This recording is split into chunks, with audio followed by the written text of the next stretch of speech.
Mesdames et messieurs, bonsoir. Mon nom est Yannick Van Damme. Je suis belge, expatrié au Brésil, papa d'un petit garçon de 4 ans et demi, de nationalité belge, né en Belgique et vivant au Brésil, victime de plus de 800 jours d'aliénation parentale. Avant toute chose, je vais vous demander de partager le plus possible cette vidéo à l'ensemble de vos contacts journalistes, de vos contacts politiciens. Cette vidéo peut être éventuellement retransmise à des associations pour la défense des droits de l'homme, des associations représentant la défense des enfants, des mineurs d'âge. Car jusqu'à l'heure actuelle, j'ai remarqué en tant qu'expatrié sur place que la presse brésilienne est en train de noyer nos poissons sur ce qui arrive actuellement au Brésil. Alors le Brésil est un pays gigantesque, on parle de 8 510 000 km² de territoire répartis en 27 États, dont un district fédéral avec Brasilia pour capitale. C'est un pays composé de 220 millions d'habitants, dont 70 millions sont mineurs d'âge, compris entre 0 et 18 ans. Le but de cette vidéo est de vous dénoncer le fait que le Brésil, au lieu d'être une république démocratique, est en train de devenir une dictature à 100% misandre. La misandrie, qu'est-ce que c'est? C'est tout simplement le mépris ou l'hostilité à l'égard des hommes, à l'égard du sexe masculin, à l'égard de la gente masculine. Donc, c'est un peu le correspondant inverse de celui de la misogynie. Ok, donc là, on est en train de rentrer dans une dictature à 100% misandre, où les droits fondamentaux et constitutionnels de l'homme ne sont plus du tout respectés. Même les droits internationaux sur le divorce ne sont plus respectés. Donc c'est peut-être très bien de recevoir Lula à l'Union européenne, mais il serait peut-être temps de le questionner sur, par exemple, les failles anticonstitutionnelles de la loi Maria da Penha. Donc c'est la loi 11-340/06, qui est dite loi Maria da Penha, qui au départ était une loi censée défendre les femmes victimes de violences conjugales et qui aujourd'hui est une loi qui a tellement de failles qu'elle est facilement utilisable pour contourner un divorce, pour contourner la propre loi brésilienne, la propre constitution brésilienne. Rappelons que dans cette constitution brésilienne de 1988, on a l'article 5 qui nous garantit, un peu comme l'article 6 des droits de l'homme ou l'article 48 de la charte des droits fondamentaux de l'Union européenne, nous garantit la présomption d'innocence, les droits de la défense, un procès équitable, et aussi l'égalité entre hommes et femmes face à la loi. Or, Maria da Penha, qu'est-ce que c'est? C'est une loi qui vise à ce que la femme puisse se rendre dans un commissariat réservé aux femmes. Rappelons le fait que les commissariats réservés aux hommes n'existent pas. Donc déjà, ça c'est un premier viol de la Constitution, qui garantit les mêmes droits entre hommes et femmes. C'est pas du tout le cas. Et la femme peut se présenter, inventer de tout et n'importe quoi, et rien n'est vérifié. Donc tout est transmis au juge, un juge du pénal, qui remet à l'homme une mesure disciplinaire de 120 jours avec 500 mètres de distance à respecter entre lui et la plaignante. Et ça, c'est un grand problème parce que l'homme n'a plus le droit de revenir à son propre domicile si la plaignante s'y trouve toujours. Ce qui est, par la même occasion, a provoqué une nouvelle arnaque sur Internet via les réseaux Tinder, Badoo, Mythique, les rencontres par Internet, où bien souvent il apparaît qu'une femme rencontre un homme, décide d'inventer une histoire pour se bénéficier de la loi Maria da Penha, elle entame une procédure en justice, la mesure disciplinaire est immédiatement appliquée à l'homme, l'homme ne peut plus rentrer chez lui pendant 120 jours minimum, la femme prend tous ses meubles, prend tout son électroménager, prend tous ses vêtements et les revend sur Internet. Et après, elle disparaît dans la nature, dans un pays qui est à peu près 12 à 13 fois la taille de la France. Hein. Voilà. Donc, aujourd'hui, des milliers, voire des millions d'hommes au Brésil se retrouvent dans une problématique avec cette loi Maria da Penha parce qu'elle est bien souvent utilisée au sein d'un divorce pour essayer d'utiliser le pénal dans ce qui devrait se résoudre au civil. Donc, pour essayer de contourner, par exemple, la séparation totale de biens, quand on est marié sous ce régime et que la femme n'a droit à rien du tout, elle met Maria da Penha.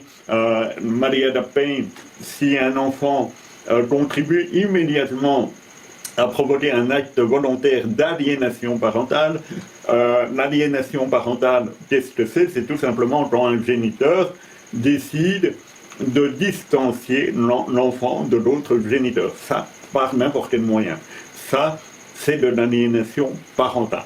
Et la loi Maria da Penha, étant donné que l'homme, déjà quand il reçoit l'ordre judiciaire de respecter 500 mètres pendant 120 jours minimum, il ne peut même pas appeler la mère de son enfant. Donc si l'enfant est en bas âge, il dépend forcément de la mère, de sa mère, pour rentrer en contact avec son père. Et si la mère a mis Maria da Penha, le père ne peut pas rentrer en contact avec la mère et par conséquent ne peut pas rentrer en contact avec l'enfant. Sachant que l'enfant n'est pas inclus dans la loi Maria da Penha. Mais pourtant, il devient indirectement, ou directement plutôt, un acteur principal au sein de cette loi anticonstitutionnelle. Et du coup, des milliers, voire des millions de pères de famille et des milliers, voire des millions d'enfants se retrouvent en situation d'aliénation parentale à cause de Maria da Penha. Il faut savoir aussi que Maria da Penha, si un homme est pris en flagrant délit, ne fût-ce que pour une insulte, et ça je vais vous donner un exemple pour être plus précis. Ici à la Bahia où j'habite, j'ai connu un homme qui, parce qu'au Brésil, il faut savoir que quand vous n'effectuez pas des démarches pour un mariage civil, après 3 mois et 1 jour de relation amoureuse, vous êtes considéré comme étant marié sous la communauté des biens. Hein? Donc déjà, ça c'est important de le savoir. Donc le type en question était en couple, forcément la femme a pris le divorce, et lui a pris 5 maisons. Hein? Le gars lui téléphone, il lui laisse un message sur WhatsApp en disant t'es vraiment une pauvre vache, tu m'as pris 5 baraques, c'est un juge, patati patata, elle va porter plainte, elle fait écouter le message à la police, le juge écoute le message, le gars il s'est pris 60 jours de prison. En plus de perdre 5 maisons. Donc là, on en vient à la problématique de la loi Maria da Penha. Okay? Sachant que, par exemple, aussi, il existe l'article 227 de la Constitution fédérale brésilienne qui parle des devoirs de la famille, qui garantit les droits de l'enfance, et tout cet article 227 est complètement violé, ainsi que l'article 5 aussi est complètement violé par la loi 11-340-06, dite loi Maria da Penha. Donc j'en viens au fait que l'homme en question, en plus de supporter tout ça, a que 5 jours, en première instance, n'a que 5 jours pour se défendre, pour présenter sa défense au tribunal. Donc, sachant qu'en 5 jours, il doit trouver un avocat. Donc, quand ça arrive un week-end, bonjour pour trouver un avocat qui accepte de le défendre, qui accepte de faire une plaidoirie en 5 jours seulement. Il faut savoir que le Brésil est un pays où, sans avocat, on n'a pas le droit à la défense. Je vais le répéter encore une fois. Le Brésil est un pays où, sans avocat, le citoyen n'a pas le droit à la défense. Ok? Et dans les commissariats, quand on est en pleine déposition, en pleine interrogation, on a droit à une déposition de maximum 4 à 5 lignes. Donc c'est très résumé. Donc c'est pas comme en Europe, on se présente à un bureau de police, on peut dire ce qui s'est passé, la police a suffisamment d'éléments pour enquêter. Là non, tout est bâclé, résumé, tout est fait de façon à noyer le poisson par rapport au droit constitutionnel, tout simplement. Et l'homme en question, sachant que le salaire minimum au Brésil un équivalent de 245 € par mois. Et la plupart des gens sont au salaire minimum. Et un avocat, pour Maria da Penha, va tourner autour des 2800 €. Donc imaginez-vous, un homme qui gagne 245 € par mois doit trouver 2800 €, 2800 €, ce qui représente pas loin d'un an de salaire, pour se trouver un avocat en dehors des 5 jours. En dehors des 5 jours. Alors vous allez me dire, oui, mais il existe la défense gratuite, le prodeo. Ok, on parle de ça en 30 secondes. Le prodeo, il faut déjà faire une file monstrueuse pour avoir droit à un avocat commis d'office, un avocat de l'État qui est gratuit. Bien souvent, quand vous habitez, par exemple là où j'habite, à l'intérieur de la Bahia, il faut que je parcours 150 km aller, 150 retour, 300 km pour trouver un avocat commis d'office. Donc pour moi, c'était perdu d'avance. Donc moi, ça m'a coûté une plombe en avocat, en frais d'avocat. Donc, rappelons le fait, en résumé, l'homme, il a quoi? Il a une mesure de disciplinaire immédiate à respecter pendant 120 jours. Il n'a pas le droit à la défense. Le droit à la défense n'a pas été respecté, vu que la mesure disciplinaire lui a été donnée sans pouvoir se justifier. Il n'a que 5 jours pour se défendre auprès du juge en première instance. Il doit débourser l'équivalent d'un an de salaire en avocat, ok? Et la femme en question peut continuer à se bénéficier du domicile de l'homme pendant que ce dernier est interdit d'y revenir. Et s'il a été pris en flagrant délit pour une simple menace, il se retrouve en prison pendant minimum 60 à 90 jours, de 2 à 3 mois. La prison au Brésil, c'est horrible. Ok, la prison de 62 au Maroc, c'était le Club Med à côté des prisons brésiliennes ici. Ok, pour vous dire, les prisons au Brésil, normalement, la taille minimum est de 6 mètres carrés par cellule. Ok, et une cellule sur 6 mètres carrés peut contenir environ 2 détenus. Moi, j'ai connu personnellement une cellule de 4 mètres carrés pendant 30 heures et on était à 8 dedans, où il y avait un trou dans le béton qui servait de toilette turque, sans chasse d'eau, sans évier, sans savon, sans rien du tout. Donc imaginez-vous la puanteur que ça a été pendant 30 heures où j'ai pu prouver ma bonne foi et j'ai pu prouver aussi mon innocence. Et je suis ressorti libre après 30 heures. Mais ça a été 30 heures vraiment infernales. Et alors, quand il n'y a pas de place en prison, il y a eu un cas qui a été très, très polémiqué ici au Brésil. Ils vous menottent dans des voitures de police, dans des carcasses de voitures de police qui sont censées aller à la casse, et par un soleil de plomb. Donc on part de 50 à 60 degrés Celsius à l'intérieur du véhicule. Et toute une affaire à Porto Alegre, dans le sud, dans l'état du Rio Grande do Sul, dans le sud du Brésil, où il y avait plus de 100 personnes qui ont été menottées dans 18 voitures en plein soleil, par manque de place dans les prisons. Donc le Brésil ne respecte pas les droits de l'homme. Donc quand le président Lula dit à Macron qu'enfin la démocratie est revenue au Brésil, c'est du mensonge. Quand on dit qu'en 1988, il y a une constitution fédérale qui apparaît pour garantir justement les droits constitutionnels de chaque citoyen et que son article 5 n'est pas respecté par la loi Maria da Penha et que même le STF, suprême tribunal fédéral, dit que la loi Maria da Penha ne viole pas la Constitution, c'est un mensonge. Parce que tous les droits de l'homme sont violés. Il ne peut pas se défendre en première instance, et il n'a pas droit à la présomption d'innocence, il doit se grouiller pour trouver un avocat en dehors des 5 jours, voilà.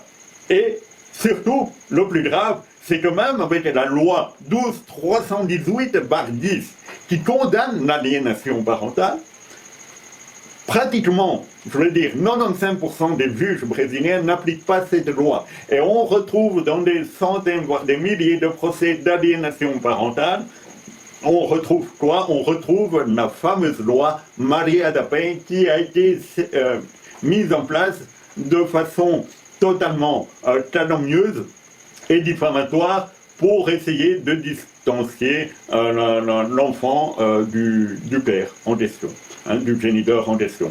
Et quant à l'article 339 du Code pénal qui est censé punir à quiconque utilise les autorités judiciaires brésiliennes pour effectuer une déposition calomnieuse pour que ça joue en leur faveur, cet article 339 qui prévoit une peine d'emprisonnement n'est pratiquement pas appliqué envers une femme. Elle va se prendre uniquement une peine de travail volontaire. Voilà, une peine de travail d'intérêt généraux, comme on dit en Europe. Alors qu'elle est censée prendre une peine d'emprisonnement. L'emprisonnement, l'homme en prend beaucoup. Okay? En plus de Maria da Penha, la pension alimentaire. Sachant que Maria da Penha va complètement anéantir les antécédents criminels du condamné. Celui-ci se retrouve bien souvent sans emploi parce qu'il ne peut plus présenter un certificat de bonne vie et mœurs vierge. Okay? Et il doit assumer une pension alimentaire. La pension alimentaire est calculée par rapport au salaire minimum. Mais il n'existe pas, selon la justice, il n'existe pas de seuil de pauvreté. Donc, l'homme en question, bien souvent, se retrouve directement en prison parce que sans emploi, il n'a pas réussi à payer la pension alimentaire en dehors des 30 jours. Voilà. Donc, j'alerte la communauté internationale sur la misandrie au Brésil, sur la problématique de la loi Maria da Penha qui viole la constitution brésilienne, qui viole les droits de l'homme, et sur la problématique d'aliénation parentale qu'on retrouve dans la plupart des cas sur plus de 20 millions de mineurs d'âge qui sont victimes d'aliénation parentale au Brésil. Et dans ce genre de procès, on retrouve la fameuse loi Maria da Penha qui viole tout droit constitutionnel par rapport à l'homme qui est censé pouvoir se défendre en justice. Et aussi, pour terminer, quand on fait un procès en appel au Brésil, c'est un des seuls pays au monde on ne peut pas être convoqué. Donc la défense en appel se fait uniquement par écrit. Il n'y a aucune audience qui est prévue où le citoyen peut se défendre de manière orale face à un juge d'appel. Ça n'existe pas. Donc quand vous perdez la première instance en appel, il est très très dur de gagner par rapport à ça. Voilà. C'était mon message. Partagez-le un maximum. Je vous en remercie du fond du cœur. Bonne soirée à tous ou bonne journée. Merci, au revoir.